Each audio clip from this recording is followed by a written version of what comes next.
So I was born in Japan to Korean parents who moved there shortly before I was born. I grew up in Tokyo, and my brother and I were sent to the American school, being we were foreigners there, and as my family didn't initially immigrate there. But essentially, we were displaced from our original culture, and I had to navigate between Korean, Japanese, and American cultures. So I'm very familiar with the experience of having a hybrid identity, living as an outsider in another culture and the hierarchy placed on those outsiders. These experiences might have been perfect fodder for me to highlight in my work, given how issues of identity have taken center stage. I think they are manifested in my work, but they're not evident in the way a figurative painting might be able to work with those narratives. As you can see, my brother is dressed in an American cowboy t-shirt, my mother in a typical Western outfit for a woman seen in the 1950s in the West, and me in my colorful Korean national dress, which I later realized how much it played in the formulation of my visual sensibility. This picture was taken in Japan around 1954, though there is nothing in the picture to indicate that, but you can see the amalgam of the different cultures already evident there. This cultural mishmash was the basis of my lived experience throughout my life. When I chose to become an abstract painter,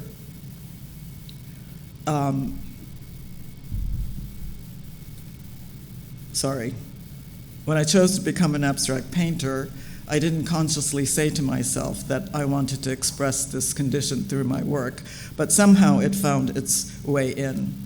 It wasn't a strategy, because I think art is a result of one's interests that are pursued despite one's choices. In other words, I was following my own subjective interests as much as what I understood to be critical issues in painting at the time. I started showing my work in the late 1980s. It was a confusing time for painting in general, and specifically abstract painting, as we had heard the many cries of the death of painting repeatedly by then. And painting had been denigrated as a symbol of modernism and Greenbergian formalism, and considered by many who were influenced by more theoretically driven critics and cultural theorists to be marginal. Today, it might seem quaint to even think of such a time when ideas were being hashed around and artists took adverse contradictory positions. We live in a different time now, and more focus is given to the art market, which seems to determine the importance of any given art, which has produced a vacuum in the realm of criticism.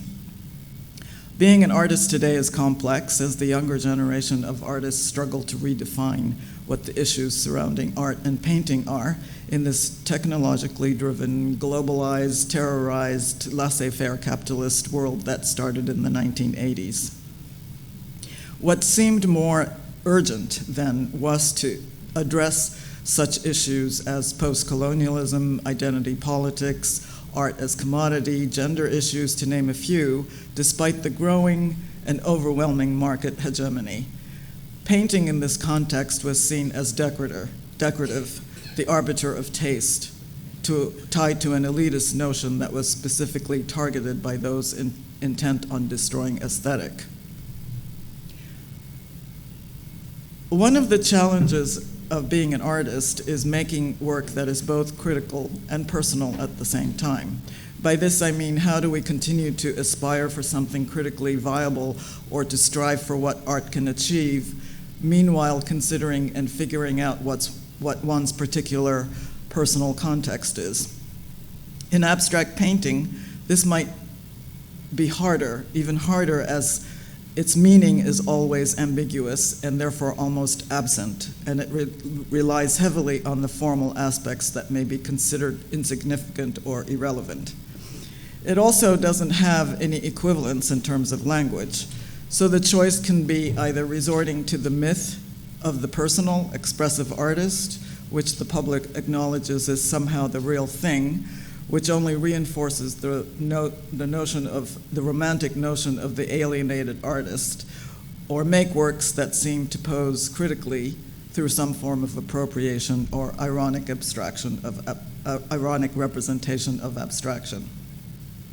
Neither of these positions is constructive taken to their extremes. I think being an artist entails somehow finding a way between these two poles, in other words, searching to know what you are doing and trying to unknow it at the same time, which might be a romantic notion in itself, but abstract painting, unlike other mediums, have to prove itself constantly because it's always contested and is in danger of becoming obsolete, not in the sense that it won't exist anymore, but it won't exist critically anymore, which almost seems to be the case today if one wants to be pessimistic. The upheaval of abstract painting in the mid to late 80s, which was precisely going through such a period of contention, was actually an interesting time for me and many other painters as we started to question the legacy of formalist abstraction and started to think about how we can move on without throwing the baby out with the bathwater. One of the first group shows I was included in was Conceptual Abstraction Show at Sidney Janis Gallery in 1991, which was also reorganized again 20 years later in 2011 with all the same artists at Hunter College Gallery. This show included artists such as Ross Bleckner, David Diao, Peter Halley, Mary Heilman, Valerie Jodan, Richard Kalina, Bill Kamosky, Jonathan Lasker, Sherry Levine, Tom Niskowski, David Reed, Philip Taff, among others. This show essentially signaled that reductive abstraction had painted itself into a corner, and that abstract paintings now consisted of broad and multiple approaches that all signaled a more inclusive approach, and that there was no fixed truth that underlined this practice of applying paint on canvas. I argued in the catalog essay that painting is a framing device and was in search of a new model, and that the exclusionary practices that led to this collapse of painting as we understood it had to be revised so that we can regain painting per se. Up until that time, modernism was affixed, more or less, to a hierarchical system of criteria that assured us what an abstract painting was, and mostly male-dominated. And this exclusionary practice excluded the decorative or the optical, for instance, considered as non-essential. The painting that was included in the Conceptual Abstraction Show is this one, The Distorted Gaze of Desire. The stripes here can be seen as a modernist trope, the symbol of reductivist abstraction as seen in the early works of such artists as Bryce Marden or Frank Stella. To me, though, it had as much to do with my background as it did with modernist abstraction, as seen on my Korean outfit. Not only did the hybridity of the painting mirror my personal condition, but why certain motifs continue to interest me, I think, has to do with one's visual experiences and the kinds of patterns, colors, and sensibilities that we come into contact with early on that shape our visual universe that are embedded in our imagination. My visual references reside in the cultural objects that were around me when I was growing up, such as in the colorful, vibrant textiles that were evident on women's traditional clothing, or quilts, both Korean and Japanese. They made strong impressions that lurked subconsciously, ready to surface whether I allowed them or not, but my goal isn't to uncover the unconscious or make it the subject as the historical surrealists or abstract expressionists did, but rather to acknowledge that it plays a role in the construction of one's subjectivity. What initially interested me, and still does, is how I could make a painting by rearranging and misusing the conventions of formalist painting. I'm going to go through the images a little bit faster at this point. By the 70s, abstract expressionism, color field painting, hard edge painting had all become conventions, as generation after generation of painters were resorting to the same models made famous earlier on. By the generation of Frank Stella and Bryce Marden, these vocabularies were already grasping for its last breath, and we see in both these artists how their works had to evolve dramatically since then. I started to wonder if there was anything left to retrieve from abstract painting if I was going to continue with it. I had to find an alternative way that incorporated who I was and my experiences. From my perspective, just because abstract painting can't represent concepts in the same manner as a figurative painting can, it doesn't mean they can't express those concepts and function on the level of metaphor and simile. I decided to take American formalism as a starting point, but more as a detached observer, not as appropriation, though, because I didn't come from the West. I had a very different understanding and approach to space, color, and form. So I was interested in the doctrine of American formalism, but how I could subvert it and somehow make it relevant to me. The purpose was to make a painting that didn't adhere to a singular field, and the multiple spaces can be evident in one painting, producing a destabilized field. This approach can be understood from a theoretical perspective as being critical of the notion of a unified field to produce a figure-ground logic that allowed for a gestalt. But it also comes from my direct experience of having multiple cultural experiences that I had to navigate, which produced anxiety and lack of constancy. So it wasn't just analytical, but also determined by my personal condition, which felt meaningful to me. I don't want to get too psychoanalytic, but it also relates to the notion of fragmentation in my work. Today, we see many painters involved in attempting to embrace and reconcile contradictions such as abstraction and figuration, but what interested me was the fundamental vocabulary of modernist abstraction, which was a dialectic between geometry and gestural impulses, as seen in the split, starting with artists such as Malevich and Kandinsky down to Pollock and de Kooning versus Newman and Reinhardt. What I wanted to do was to see if this split could be reconciled in a manner that dispelled these two dialectical oppositions. Shirley Jaffe once told me that the painters belonging to these two camps were vehemently opposed to each other and would never intermingle in her day. This sounded absolutely absurd to me. So just because this painting is totally off in color somehow, it's green, it's not whatever that color is up there.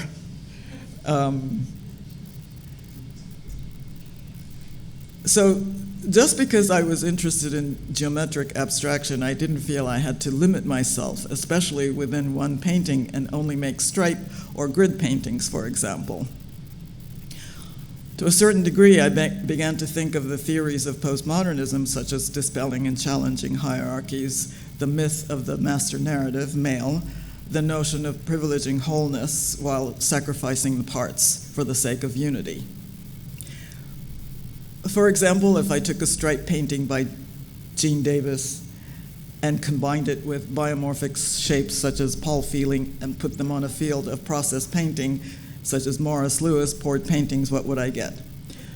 It may sound like pastiche, the typical postmodern approach, but for me, it had nothing to do with that. It had more to do with the experiential for me. I found that by reconceiving pictorial space as a place in which many systems and structures could coexist and influence one another, I could produce differing models that eluded language and allow for the interaction of perception, experience, and concept. I wanted the paintings to be experienced in a way that makes language difficult to take over. For example, if there are independent parts A and B, the interval or the gray area between these known parts is where uncertainty and indeterminacy can assert itself, and this space could possibly produce a certain state that eluded language. It was also liberating for me. This has nothing to do with certain metaphysical or spiritual connotation either. While I'm not adverse to abstract paintings having such interpretation, that's not my aim. I'm more interested in the viewer becoming more conscious of modes of thought that perhaps come before language takes over. There are many emotions or thoughts that can't be expressed through language, and those conditions are what I'm interested in having the viewer experience and become conscious of. Languages have structures and procedures in common, and then there is linguistic tradition, among other things, which differentiates them, such as the German word Schadenfreude, a very juicy word, which means the pleasure derived from another person's misfortune, which doesn't exist in English. This one word speaks of a huge complexity involved in the emotionality of such a situation. I speak Japanese and English and know that when I am translating one to another, it's not a binary affair, but a triangular one. It's not about a word-to-word equivalence, but a triangle is what lay behind the words, and it forces me to go back to almost being pre-verbal. This is probably close to something that I'm trying to express and how I want my paintings to be experienced. Language is always the surplus of experience, which we use to explain things to ourselves. It supplies orientation, and it's comforting to know what things are and mean. With my work, I want this experience to induce a reflection on language's ability to order perception and conception. But I would like the specifics of the painting to precede this instead of this common conception that order people's experience of the work. I think the purpose of painting is to propose something about how meaning, or the interplay of form, subject, and content, is brought to the viewer. Too often we confuse subject for content and naming or describing for commentary. To say it's feminist, it's conceptual, or about commodity culture tell us nothing about they themselves nor those subjects. Naming gives us a sense of control, but they depend on a conditioned reflex because the responses don't empower the viewer. The problem for abstract painting is that our language intrinsically fails to deal with relations and seeks to close them down by restricting speculation. When language seemingly fails us to understand what we are looking at, the viewer is left to either pick up the challenge to investigate further or simply walk away. Walking away is what usually happens today, especially in this age of fast technology and instant recognition, which are prized over long contemplation. This is why semiotic analysis always had trouble with abstract painting, since the language describing abstract paintings' nuances are too ambiguous and inadequate to establish abstract painting's various and changing content.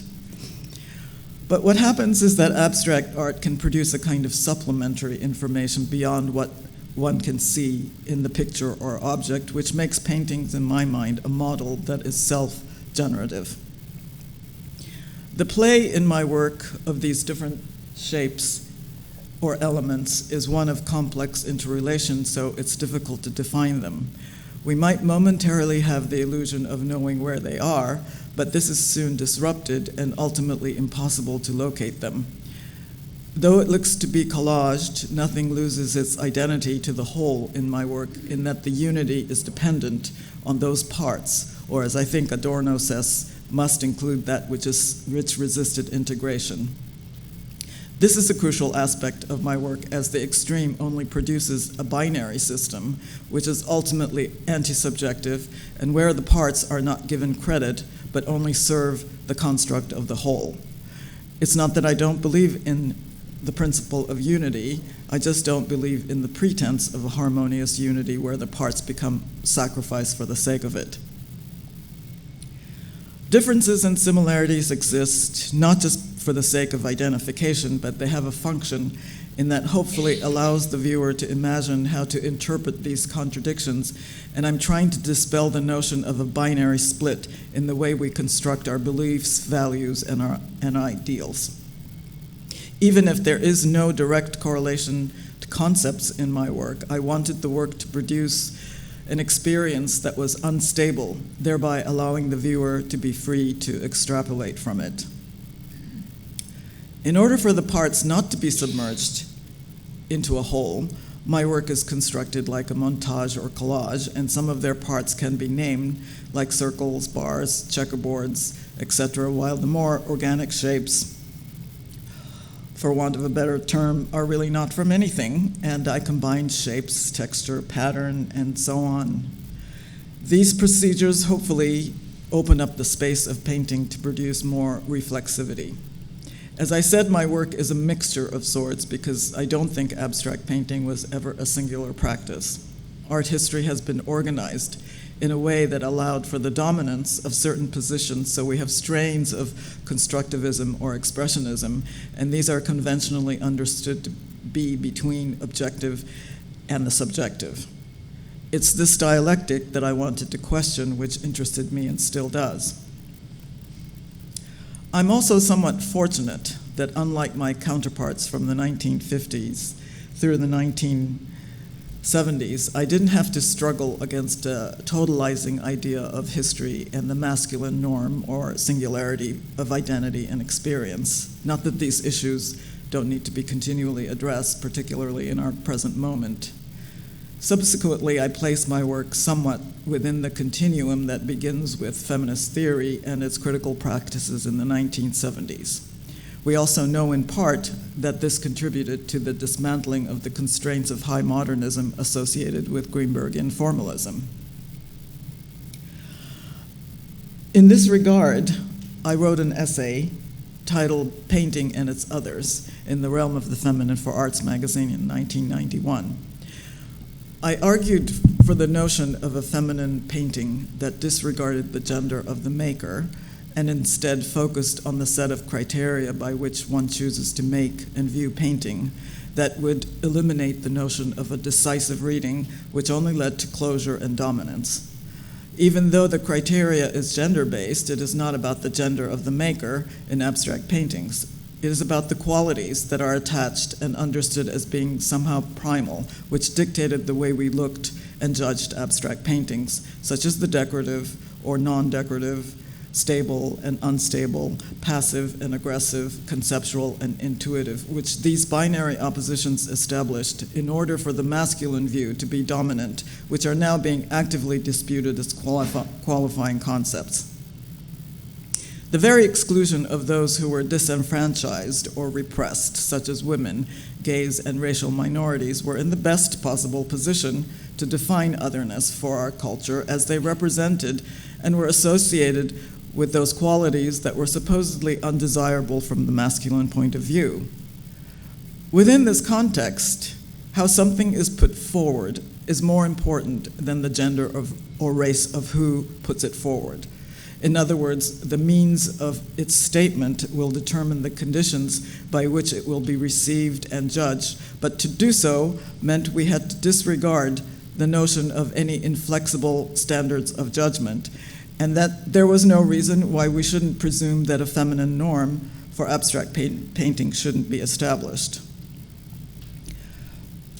We know that attributes such as passive and intuitive have long been associated with the feminine, but these traditional stereotypical characteristics don't have to be seen as weaker or inferior, as they are really corollaries and complementaries of the masculine, and we see how these characteristics are now manifested in many abstract paintings today.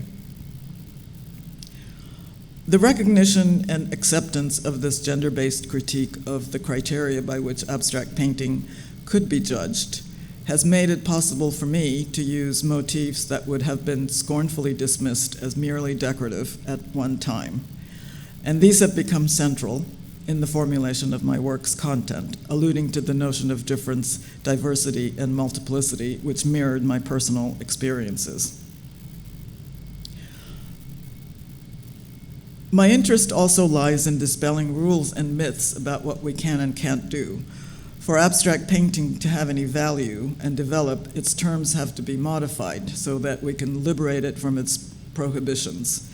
My main concern is how we can extend the vocabulary of abstract painting to see if we can still make something we haven't seen before, and part of that endeavor is retrieving something from the past that can be useful, which implies going forwards and backwards simultaneously, which in reality was always how painting developed historically. The important issue for me is aesthetic experience, as it is tied to the senses, and beauty is part of that experience.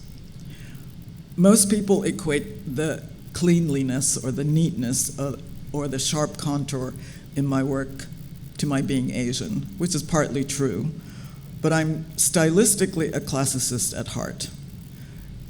Classical values such as perfection and clarity define beauty, but of course beauty is an enigma because the concept of beauty is always evolving.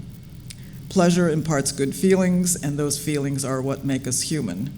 In my work there is beauty, but with a twist, so to speak, because there is something not readily attractive which is also present, because I'm also interested in the notion of taste and our ability to regulate or subvert it. In my mind, this is empowering and connects the viewer so that they can go beyond what's there, because the viewer is now a participant, not just passively looking until he gets it. Greenberg was a champion of taste, but unlike his authoritarian brand, I would like the viewer to determine their own sense of taste. Not many viewers have the confidence in determining their own taste, which may be part of the reason for abstract painting's unpopularity, but it's also this enigma that continues to compel artists and viewers alike. I use collage-like effects to juxtapose different styles, techniques, structures, and sensations to produce different characteristics of forms, color, and paint application to disrupt or disturb the uniformity of the space. I use contradictory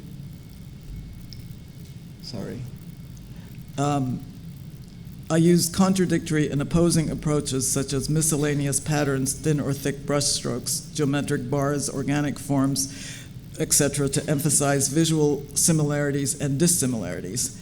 These different techniques and sensations that attract and resist one another is constructed in a space that stays ambiguous and non-hierarchical. Since these diverse and dissimilar elements have to coexist on the same picture plane, they defy a figure ground reading, even though initially this rationale of the figure ground seems to be effective in my work. My intention is to deny rationality within the work. I wanted to find a way to express and give representation to the notion of contradiction, inconsistency, and paradox. And my desire is to make paintings that could actively show us rather than illustrate these concepts. I want there to be an indeterminacy built into these paintings which can open onto diverse interpretations, such as questioning our overwhelming desire for consistency. My work hasn't followed a singular style, and within a fairly narrow parameter, my purpose is to make a range of particular paintings rather than emphasizing stylistic consistency, though there are similarities in the different bodies of work that I have made. The reason why I pursued and continue to pursue inconsistency with my work is twofold. There's a lot of emphasis placed on recognizable style, which we know is good in terms of the market.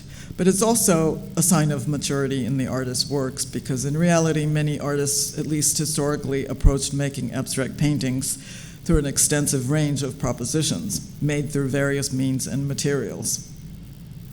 Today, it seems many young artists appear already arrived at with a style, which is neither good or bad, but perhaps depends on how the artist sustains their practice over a long period. The second reason for me has to do with my not knowing with certainty who and what I want. In other words, I have no specific culture that I am part of, and even though New York has been my home for many decades, New York, as we know, is not exactly typical or the epitome of America. I think this unstable situation has kept me looking constantly for something in my work and in my life. I'm perpetually restless, in a restless state, or in a state of flux. I have to see if this works or that works. This also makes my work difficult to categorize. This situation for me is unresolvable. I will continue to live as someone who lives in between movements, cultures, generation. That's okay with me, because this instability is what fuels my work and gives meaning to what I do. I'm also interested in how this material paint is so malleable and mutable that it can consistently present itself in new guises. I'm not that interested in calling the viewer forever back to painting's materiality, but only its versatility. I use traditional methods, but I use these techniques as vocabulary, not as craft, even though craft is important to me. It's only important insofar as it does what's necessary. Since painting is a traditional form, it also has to contend with its formalist past, as well as the limits of the medium. And even though I think about my work conceptually, these concepts are not its content. Instead, my approach is nonlinear and irregular. Basically, I'm involved in making sensuous, predominantly colorful paintings which appear programmatic but equally intuitive. Just because my paintings utilize hard-edged forms, that doesn't necessarily mean they are only analytical. Instead, I want to focus on the emotive as being represented by other means than the moody gestural approach. I feel my personal use of color, the erratic and disjunctive way my paintings are constructed, all express such states as glee, humor, happiness, tranquility, confusion, ambivalence, rather than the more conventional ones of fear, vulnerability, and pain. I don't want people to say, oh, she's the one whose work is about.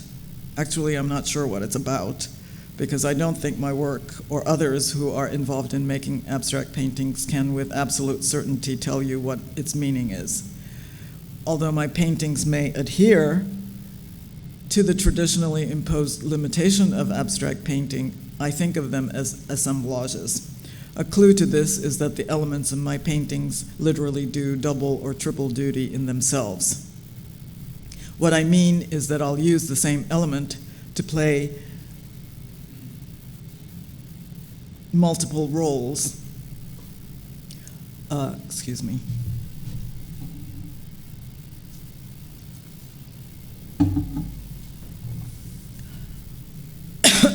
The same pattern of stripes could constitute a historical reference and at the same time visually function as a barrier or a jump cut of field or a shape in relation to other elements.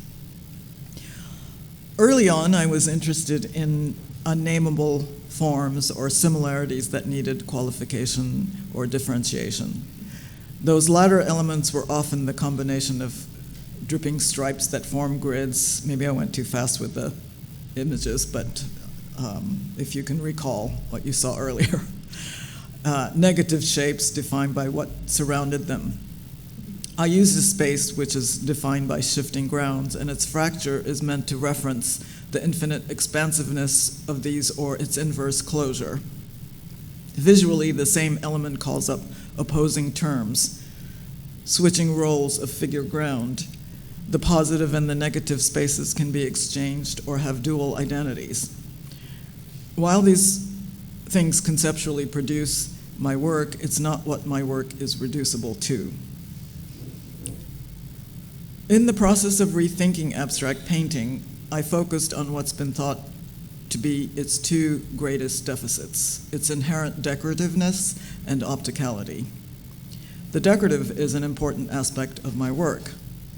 The reason why the decorative was always considered derogative is partly because of what used to be the problematic division between high and low art, but also because the decorative has always been figured into the abstract from its inception. And part of the modernist project was to eject this decorative quality within high art. As Greenberg once said, the decorative haunted modernism like communism haunted democracy. It might be risky to embrace those qualities dismissed in another time, such as the decorative, and assert that they could now play a part in the social and aesthetic reconstruction of art. This appeal to the power of aesthetics, and the decorative in particular, is not for the sake of recovering the notion of embellishment or enhancement for its own value. Instead, it's by reestablishing the content of the aesthetic, or how it's addressed, that we may be able to use the range of qualities represented by the decorative, which appeal primarily to the senses, to establish for them a form of signification that will make their content and presence tangible. Art and abstract painting in particular also seek a social function in that area of social aesthetics commonly thought of as taste. The questions of taste, aesthetic distance, and contemplation, while they are paradoxical, don't form a contradiction, but form a useful contrast instead. Again, I quote Adorno, who points out, modern aesthetic can only take one form, which is to foster the rational and concrete dissolution of conventional aesthetic categories. In so doing, it releases a new content in these categories. This retains the hope of developing a practice that recasts modernism's bourgeois point of view of progress into one which the identity of art exists between open-endedness and insecurity, and this sense of self-doubt is already part of painting's self, as well as part of my personal condition. The purpose of employing the decorative is not an end in itself, but a means to an end. The idea of regaining art's importance in the area of aesthetics, though, through the decorative, is linked to the view that art may still show us a way of intensifying our perception and reflexivity. One of the reasons for constructing my paintings the way I have is that I hope they will hold back automatic responses, disrupting expectations and preconceptions, hopefully connecting the viewer with overlooked or unconscious modes of thought. Otherwise, painting loses its artfulness without aesthetic effect and becomes just another aestheticized object of everyday life. As with other inherent restrictions in painting, there is no reason to deny this, and for myself, I'd like to emphasize it and make it part of the vocabulary of painting, much in the way Frank Stella declared as early as 1969 by saying, "My main interest has been to make what is popularly called decorative painting truly viable in unequivocal abstract terms. Maybe this is beyond abstract painting, I don't know, but it's where I'd like my paintings to go." Unquote. In my view, this can open up the supposedly closed system of abstract painting subjects and aesthetics. And in terms of how the decorative can be understood metaphorically in my painting, I use it to promote such non-heroic themes as beauty, fluidity, variation, and so on. By exploiting and building on discriminatory concepts, I hope to continue the process of demystifying such traditionally masculine values as the heroic, the aggressive, and the rational. My output can be divided into pre-digital, digital, and post-digital. Computers have influenced how we visualize some abstract images today, and there is always a parallel if one wants to make works that are indicative of the visual culture we live in. And these multiple images, for example, are ubiquitous thanks to computers. People used to ask me early on whether I used a computer for my work, but my knowledge of the digital was limited to using it as a word processor at the time, and I started to wonder if the digital could do a lot of things I did manually. Before using the computer, I made watercolor studies for my paintings to map out the composition, color and forms, cutting and pasting. It allowed me to realize spatial complexities without giving up the fluidity of the continuous space. I think the digital can be a useful term, but it has its limits, and today many paintings want to mimic it, and that can become uninteresting. I consciously decided to forego using the digital since 2014, because when I was using the digital, it was ironic that although my studies took a shorter time to make, the actual finished paintings took longer and longer to make because of the amount of detail that was incorporated in the work. And most people assume rightfully that artists start using the digital as a way to shorten the production time by outsourcing them so they can be mechanically printed. In my case, it was the opposite, since I didn't choose to outsource my work. I think the digital media is dissolving some differences between photography, painting, and sculpture, but each of these disciplines still retain their identities through the specificity of their medium. What is dissolving, perhaps, is the notion that these mediums base their specificity in their particular histories. In other words, it may not be important anymore to think of one's work as being part of the trajectory of that medium. I can have photographic effects in my paintings, but not necessarily in a mechanical way, in the manner that some of the color field or pop painters did. Nor does photography has to be limited to a certain scale, so it can now have the monumentality or the heroicism of painting, such as we see in the works of Andreas Gursky. I don't think the digital has eroded the particular concerns of painting, although we have some painters who make paintings only using the digital without any paint, like Wade Guyton, for example. There are many objects today that can call itself painting, and it has nothing to do with the advent of the digital, and more about painting's own needs to expand and rethink the limitations of painting and its frame, which started more than 100 years ago when photography first appeared. I believe it can be useful to painting, and painting can no longer seek to itself or be self-referential for its continuation. To me, it only attests to painting's ability to adapt and re-energize itself without losing its identity. Fragmentation, which I mentioned earlier, is also an important aspect, long considered as a negative aspect of female identity, as a positive quality, and is now no longer considered to be feminine, but an aspect of our contemporary condition. If a comparison is to be made between fragmentation and the layering of imagery to computers with my work, I would like the paintings to function like a hypertext, in that each image in the painting, with its own specific qualities of surface, structure, or color, links it to other areas in which each acts as a commentary on the other. Fluidity was also part of the subject of my work in the paintings I made from about 2005 onwards. I was interested in how paint, which is fluid, can make itself look as if it was a representation of itself, without resorting to cartoon imagery of fluidity or the brushstroke in the manner of Liechtenstein. I was interested in how fluidity can be represented in an abstract form without the expressionistic. I'm interested in how abstract painting can participate in the formulation of content and meaning through the inclusivity of painting styles and integrating the abstract with the representational, so these terms are less at opposite ends. To me, the digital is similar to a painting field where the real and the imaginary exist together.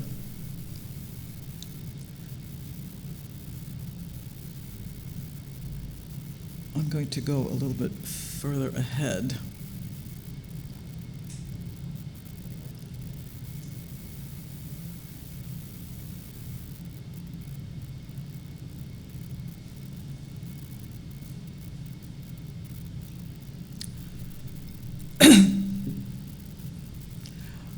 Which is why I've also been interested in pop abstraction, such as in the works of Nicholas Krushenick, Paul Feely, and Stella's Protractor series, and as I mentioned, Liechtenstein's brushstroke paintings. My work from 2011 to 2014 intentionally incorporated a pop sensibility. I appropriated one of Liechtenstein's brushstroke paintings by scanning it into the computer and reworking it. I also combined the gray checkerboard I'd have to see if I can move forward a little bit.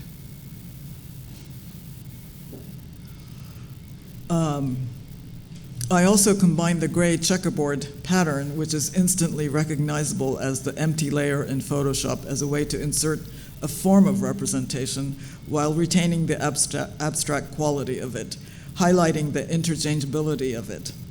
Also, we all know that this checkerboard pattern is there on the screen as the base layer, but not really there since it's not printable, which was why it interested me metaphorically in terms of how meaning is rendered in abstract painting.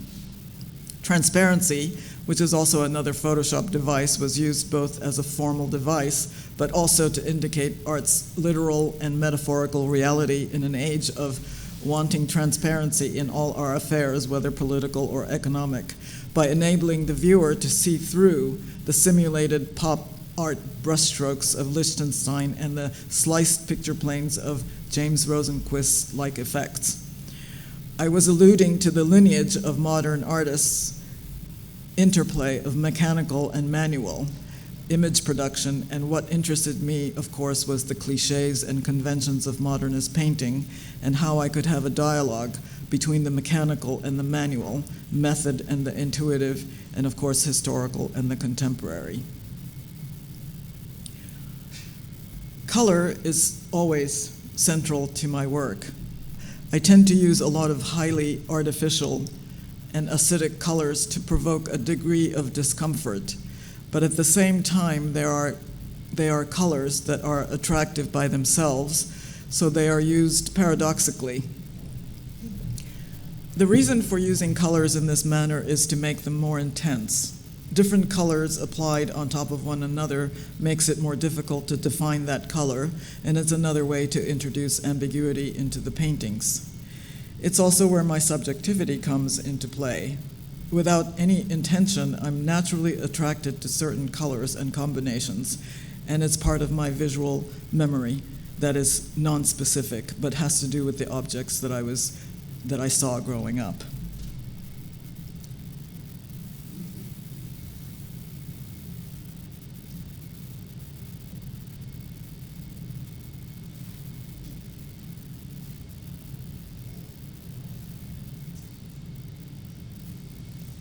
Lately, my paintings have taken another turn.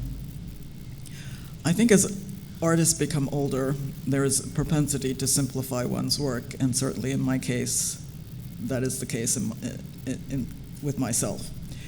It doesn't mean they are less complex, but instead the definition of complexity can take a different approach. I wanted to make paintings that used bolder forms, but still create a situation in which the principles I embraced were still in operation. I also wanted the different sections or elements, while they appeared to complement each other, still retained its specific identity.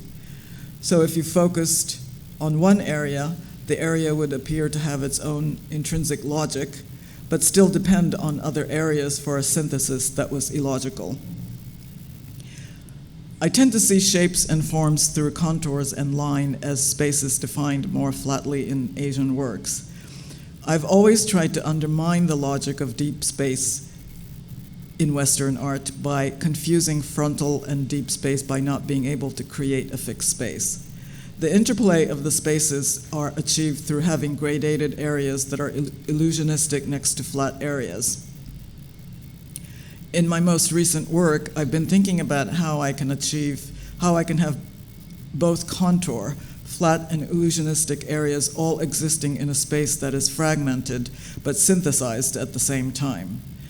The space is divided in a way that seemed to both be limited by the edge of the painting, but also expanding into the painting at the same time.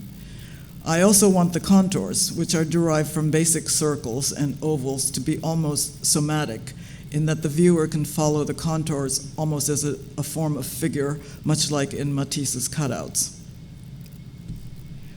I have painted gradations of colors almost continuously throughout my practice as a way to create an illusion of deep space and to introduce light. But it's also something I'm familiar with through Japanese prints and other objects that were ubiquitous when I was growing up. I'm drawn to it viscerally, as it signifies a sensuality for me.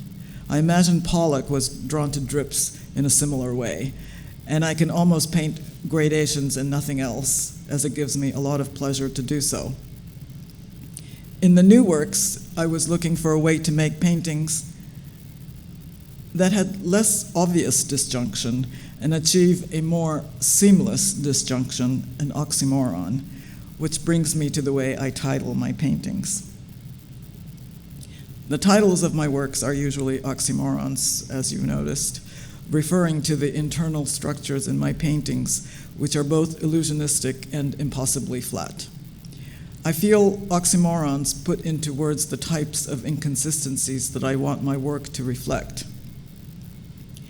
The titles are not directly related to the work. They're not descriptive or poetic. Sometimes my titles reflect emotional states of what I may be going through at the time, like graceful distress, pleasant misery, blissful despair. Those titles directly express a horrible time I was going through. I think one of the greatest assets of abstract and figural painting is that paintings can be complex visual puzzles instead of didactic illustrations or wry, slacker commentaries on the futility of making art or spectacles of effects and affects that are meant to compete with video and installation. I give my paintings titles because they may indicate some of the general concepts that are operating in my work, and I feel it is the best use of language vis-a-vis my paintings. These are some of gouaches, recent gouaches.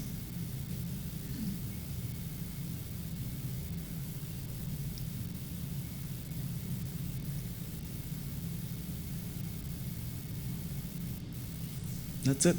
Thank you.